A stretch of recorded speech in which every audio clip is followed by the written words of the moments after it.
Welcome to Tommy Solo's Famous Friends. This is where I get to chat with people who I've connected with in the world of arts and entertainment over the years, and today, as part of our Singers series, I'm very happy to have with us Virgil Scott. Welcome to the show, Virgil.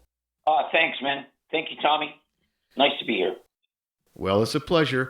Now, as we were saying before we hit record on this, you're one of those guys who isn't necessarily a household name in the music business, but just about everybody in Canada would have heard you on the radio via a radio jingle, commercial, or what have you, because you're a working artist. You're not one of these guys who's had a record deal that fell through and you're living in your mom's basement in your later years. So you've done an awful lot in your long and illustrious career, Virgil. You've played with some really top shelf players and had a really good career. So how have you managed to make a good living for over 55 years in the music business without being on the radio every single day? Yeah, I think I'm one of those interesting ones who didn't get that record deal because, especially in Canada, I was doing, horn music. Yeah, I had a horn band as opposed to a guitar band. For me, my wording is Canada is a hard rock town, and I wasn't doing hard rock. I never was.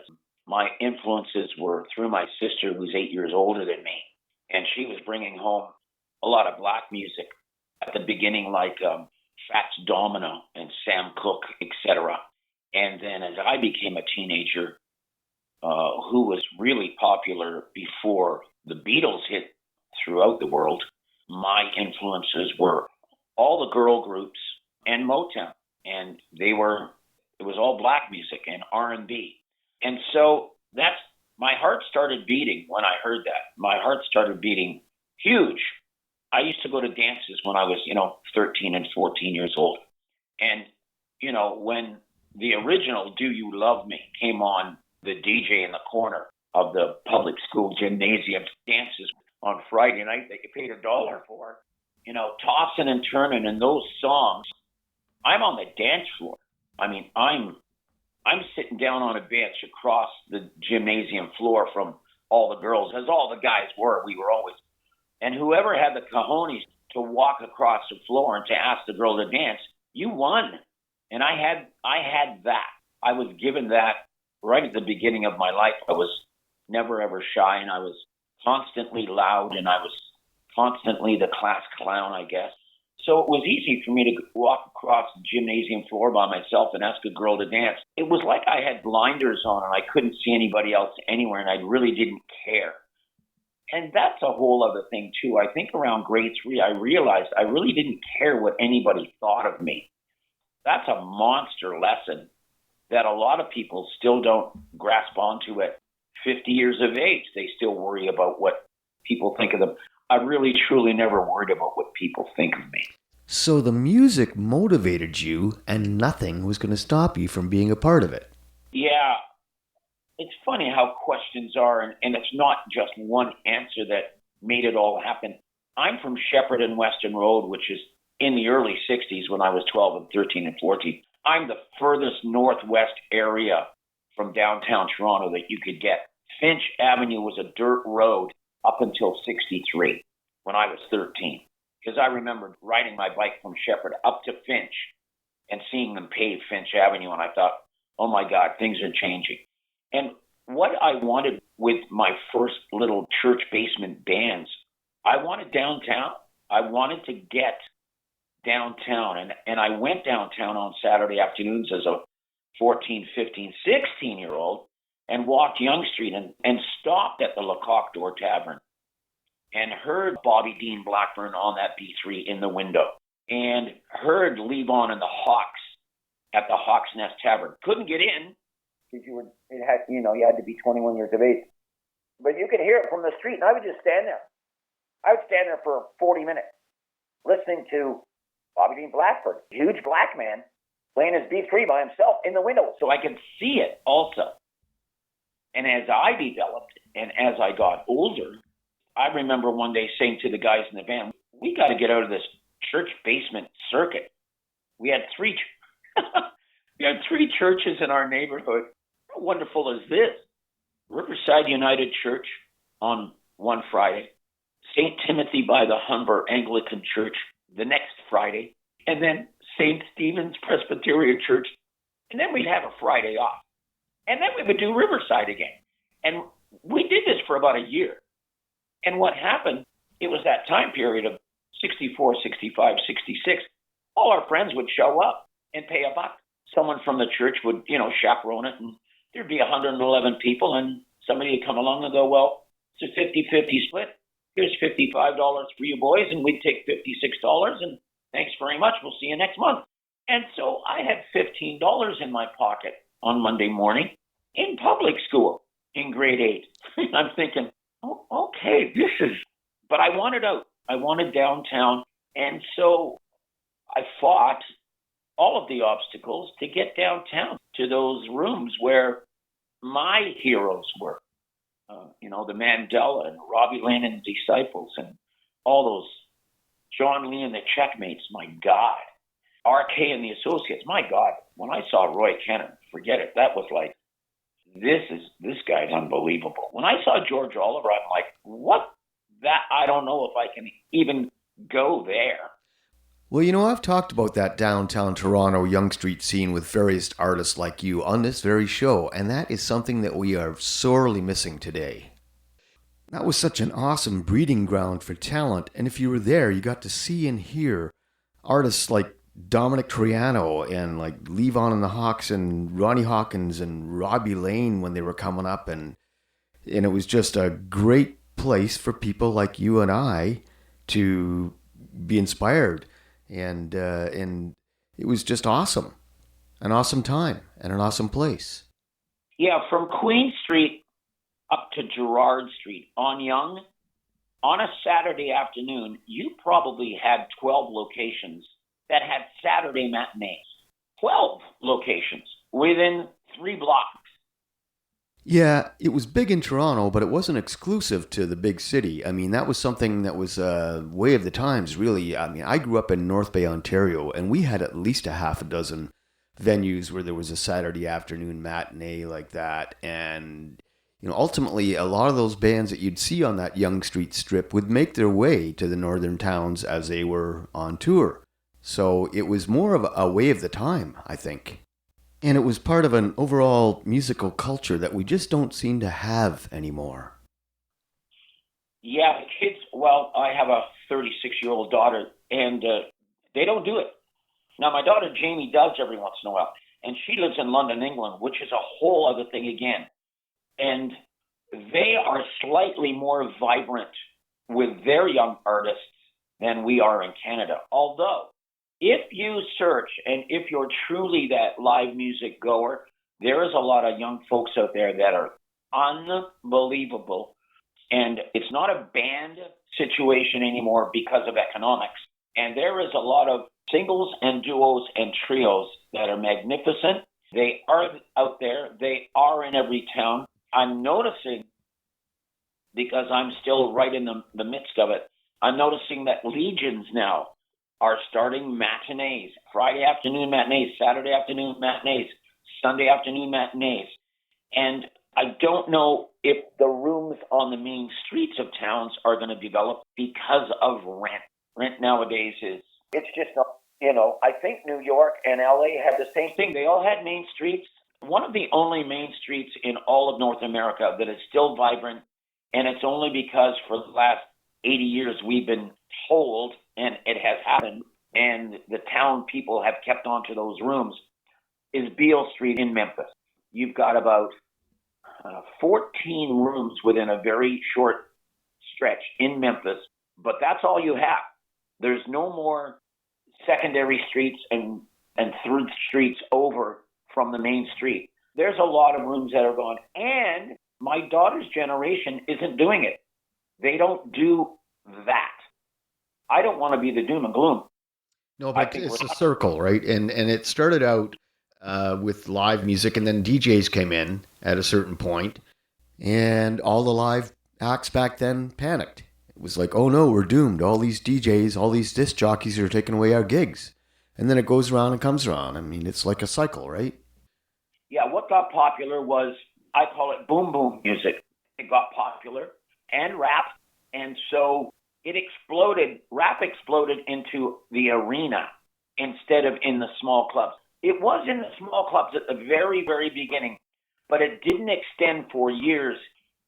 Toronto had, from about 1955 to 1980, club work on Yonge Street. I'm from Weston. In Weston, in Scarborough, in every borough of Toronto, you had a lot of rooms that were live. I used to play Old Chicago in London, where you are. It's not around anymore. And we used to put 300 people into that. I remember going down. John Knapp was in the house band with Doug Hardy. Yeah, I covered for Doug a couple of times. I know exactly what you mean. That place was like a can of sardines, and back when smoking was still a thing, it was it was that. yeah. Yeah, it's funny with life in general, and they don't teach. I'm starting to say this. They don't teach us this in any school year at all. Things change, and a large majority of people have difficulty with change. And things change, and it gets confusing for people. One of the so I've been this singer for an entertainer for over 50 years, 55 years, 56 years. I think I started my 56th year last June. June 26th last year, I started my 56th year in the business. And we'll be right back after this. To be in any business as a self-employed person, you've got to look at the business from a helicopter view. And if you can see what's coming around the corner, you're going to be lucky. I think part of, again, I come back to not one answer gives the whole deal. Part of it was my father was self-employed in the last section of his life, and I saw it. I saw how to do that. He made it look easy. He made it look easy. When you're self-employed, you are on constant go. You are always plugged in. And it's interesting with the guys in my band. I remember in the 80s, they used to say, "Where were you? We're going on again." I went, I don't sit around in the back room, boys. I play the room. I'm walking around. I'm saying hello. I'm getting names. I'm getting numbers. I got to find the next gig. We've got this gig. I'm finding the next one. Even though the calendar was 3 months in advance, okay. It's just an expression that I started to use. We're here. We got this gig. I got to get the next one. And so you've got to work at that at all times, no matter what business you're in. If you're self-employed, you are on. You've got a business card in your. I'm 73 years old. I've been semi-retired now since I haven't made a phone call for work in 13 years. But I've got a business card in my pocket at all times. And someone will stop me and they'll go, "Oh my God, nice to see you. What's going on? Blah, blah, blah. Here's my website. Come and see me. Please do." That's how it works. You did all the groundwork. You pounded the pavement, and you were constantly looking for work. And then it came to a point where you didn't have to look for it. And that's the way it is with my day business as well. I don't advertise anymore. People just call me, and that's just a good example of good, solid work ethic. Yeah, and also, and I always kind of mention this when we get into these conversations, I say lucked out. I had to work hard to do this. My drama teacher, I was in the school plays and the whole thing, and my drama, and I was in Bye Bye Birdie one year, and I kind of liked it a lot. Kind of like that aspect of learning a part, being on time, working as a team. You've got a cue word, and you've got to put in your left foot at that moment and say your line. Then you've got to pull your left foot back and be quiet for 7.5 minutes while the dialogue goes somewhere else. I love that whole process, and it's hard, but I loved rehearsing, and I loved to get it teed up. What happened was the school was going to do Finian's Rainbow, and me being pretty cocky because I had already been Birdie, I walked in and went, "Well, we know who Finian is of Finian's Rainbow, don't we? We know who Finian is, don't we?" She goes, "Oh, do we? Oh, we do know. Well, what about Mark Taylor?" I went, "Ooh, well, Mark's good, but we know who Finian is." And she went, "Have you auditioned for Hair yet?" "No, I haven't." She went, "Well, I'll tell you, I'm not letting you in the green room to even be in line for audition unless you go downtown an audition for Hair. And she put me in a position over 2 weeks. She monitored me every day, made sure that I had a chart. And I'm going, a chart? Like what? Like on paper? Yeah, you're going to meet a piano player that does not know you in any way. He does not know the song you want to do. You got to put it down, explain to him the way you want it played, blah, blah, blah. And she put me through a whole process and got me ready for an audition. And I was in the cast of Hair in grade 11.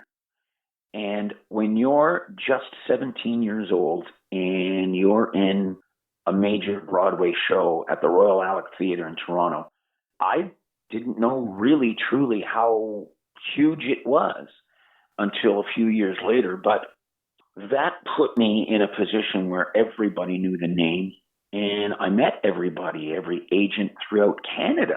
You know, they were coming through Toronto constantly, and major acts, and meeting, you know, Gordon Pinsent would come back and meet the cast at the end of the show, meeting all kinds of people, Anne Murray, Gordon Lightfoot. Yeah, just Bruno Gerussi, just constant. And so I came away with that going, that's it. I got the path. And a lot of folks ask after I explained to them that I was in grade 11, and they go, "Did you go back to school?" I went, "Yeah, I went back to school." And my teachers were astounded, like, "What are you doing here? Get out of this building. We're going to get you out of this building really fast." A lot of them said, "We got to get you out of this building." So that was a huge catalyst. That was, yeah, when I came out of high school, my name was out there, and put a band together, went on the road, and have never stopped. Well, you know, at one point in time, I thought I was going to be a welder, and I was taking a welding course up in North Bay, but I was playing in a band at night, and we had to punch in for 7 a.m. So when I got home at 2:30 in the morning, punching in for 7 o'clock was rough, and there were several times when I punched in at 7:12, 7:15, and the administrator called me into his office one day and said, "You have to make a decision whether you're going to be a musician or a welder," and he says, "You've already made the decision, so go home."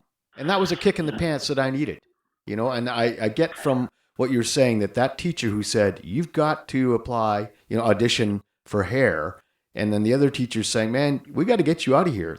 That lit a fire under you, didn't it? It sure did. And my dad, the very first check I brought home, I had made $85 more than my dad did that week, and he was building airplanes at McConnell Douglas Aircraft, and he had been doing that for 30 years. And my check was $85 larger than his. And as he was passing my check back to me, he hung on to it, and I was pulling on it, and he looked me right in the eye and he went, "This music thing is going to be okay for you." And when you're 17 and your father says that, it's like, holy moly. Okay, I'm going to take a deep breath and jump off the cliff. I'm going. So many things happened. You know, I was on the road in the 70s. I did not have an address for about 7 years. I used my mom and dad's address. They moved out of the city and moved to Fenland Falls. And I used, on my driver's license, I used my mom and dad's address in Fenland Falls, and probably visited them 5 weeks out of the year as I was passing through, and went across Canada 14 times in 7 years. Now, before that happened, there was the innocence of Virgil Scott. Oh, well, that was the name change. Right. Yeah. That was the name change. That was the big, so that happened also. My birth name is James Pitkin, and everybody from the neighborhood, you know, still calls me Jimmy. Thank God. I hope they do. And as my buddy Steve Farron from my neighborhood, who we met in grade 1, he goes, "Well, 500 people know you as Jimmy Pitkin and 5 million people know you as Virgil Scott." What? Oh my God, Steve. Never thought of it that way. Anyway, I wanted to get out of the neighborhood that bad. It was what I mentioned earlier. I just wanted downtown. So we invented this guy who came on stage with this bright neon orange suit.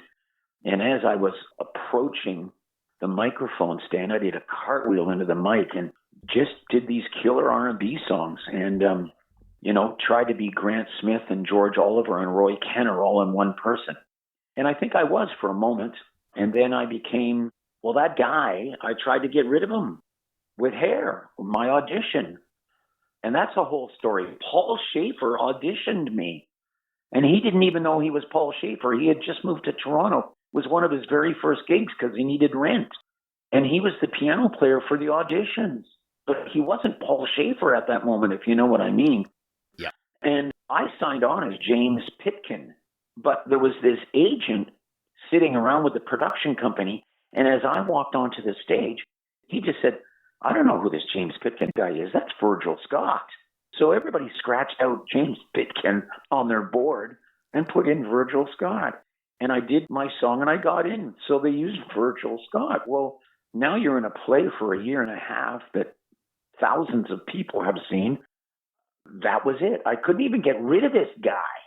So I didn't. It's funny. I said to my dad, I want to use the family name, Dad. I don't want to do this. And I'm going, I don't want to use him. And because the innocence of Virgil Scott has broken up. And I want to use James Pitkin. And my dad said, shut up. And then he asked this. And I mentioned this before we went on air. I mentioned this name. My dad looks at me and goes, do you think his name is Engelbert Humperdinck?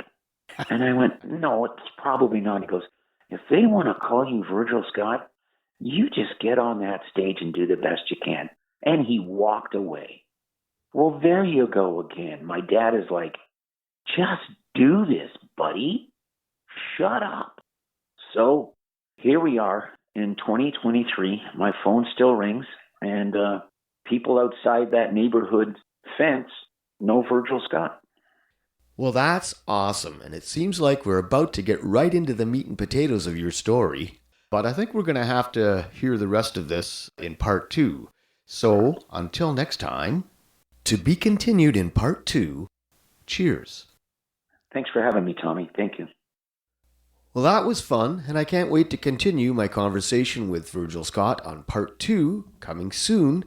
Now here, in the meantime, for your listening pleasure, are a couple of samples from Virgil Scott's 1992 album, Here I Am.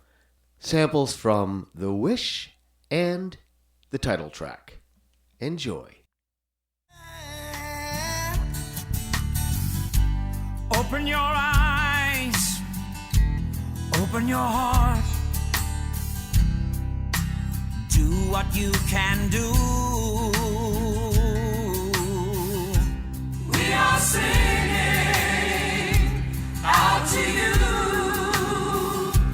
We are singing, make the wish come true. We are singing, make the wish come true. If you believe in giving. I remember songs on the radio, summer nights, holding you tight. I remember walking by the riverside, kissing you underneath the starlight. Summer days have lasted oh so long. Memories are oh so fine. My love for you grows stronger and stronger. Come on, baby, soon be mine. Here I am, I'm calling out to you. Baby, let's play our song. Here I am, I'm shouting out to you. Come on, girl, don't wait too long. Tommy Solo's Famous Friends is a one-man production, meaning that I've done all the work, including recording, editing, guest acquisition, etc. The theme song for Tommy Solo's Famous Friends is a clip from my original composition, The Burn. All rights reserved. And hey, if you like the show, why not help us out, buy me a coffee, subscribe, hit the like button, and until next time, cheers.